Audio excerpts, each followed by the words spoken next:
Kensington by any other name would smell as strange.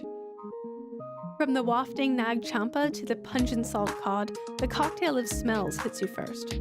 In the summer, there's the scent of too ripe stone fruit that's rolled into the gutter, and hints of what's cooking behind the brick facades. Chalupas, greasy burgers, Belgian waffles, they slap you in the face one after another. But it's not just the smells. This place is a head-spinning, super sensory experience, as vivid and punchy as it comes. Here, everything counts. The gritty bits are just as important as the bright and happy thing. Wikipedia tells me that a certain Robert Fulford famously stated, "Kensington today is as much a legend as a district, has probably been photographed more often than any other site in Toronto." You said it, Bob. But while the communal circus is captivating, it begs the question, is Kensington more like a sideshow or the main attraction? With crumbling laneways and peeling street art, this chock-a-block neighborhood can be raw and unapologetic, but it's never disappointing. Kensington Market is a what you see is what you get sort of place, until you poke through the dark doorways. Here's my take on its virtues and vices for what it's worth. Do you know the garden car? The lump of living junk at the corner of Augusta and Oxford that's possibly the most photographed thing in Toronto's most photographed neighborhood? It happens to be Toronto's smallest park, and the nature over concrete symbolism is hard to miss.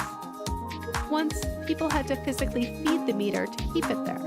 Now, it's designated as a public art installation so the caretakers can save their quarters. But the park is not as rooted as it might have you believe. Today's car isn't the original garden car, and each November it rolls out of the neighborhood for the winter, a stipulation from the city. Call me a cynic, but while the sprouting sedan makes a statement, is it really any match for a car-first city like Toronto?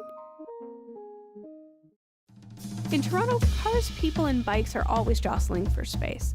That conflict comes to a head in Kensington Market when about 1,000 people, several hundred bicycles, and a gaggle of strollers spill into the tight streets to reduce the horn-honking maniacs to a crawl.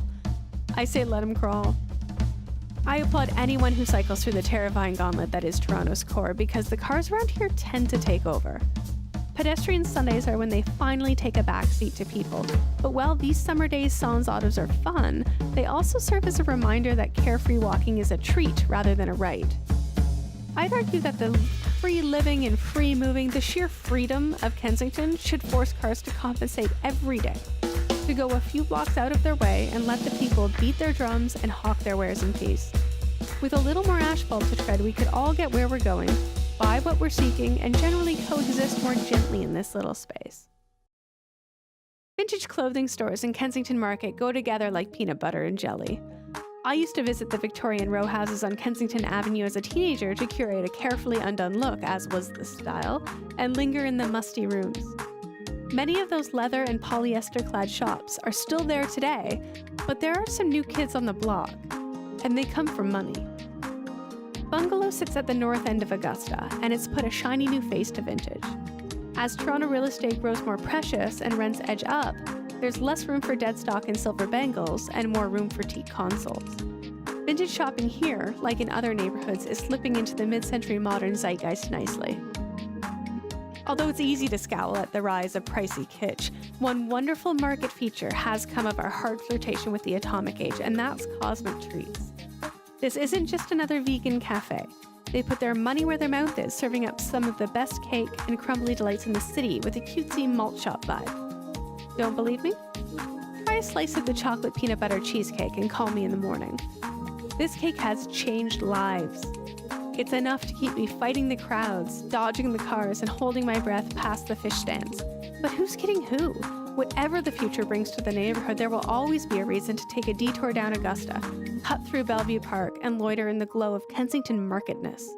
There's just no substitute for it.